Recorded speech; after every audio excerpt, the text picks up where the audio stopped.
Welcome, in front of me is a Samsung Galaxy Note 20 and today I will show you how to wipe cache partition on the device.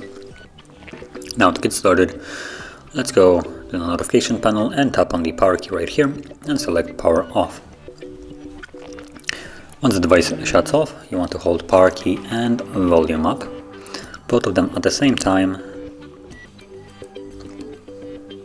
And I believe I started a little bit too early, so let's let go and do that again.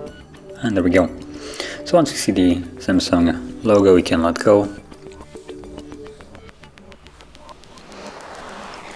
And you should then be located in the recovery mode. So in this mode, you will need to use volume keys to navigate.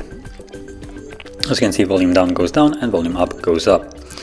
And from here, you want to select wipe cache partition and then confirm it with power key. Select yes to confirm that and power key. You can see it's a fairly quick one. Cache wipe complete. From there, reboot system now will be selected by default, so all you need to do now is press power key once more, and this will simply go back to the Android.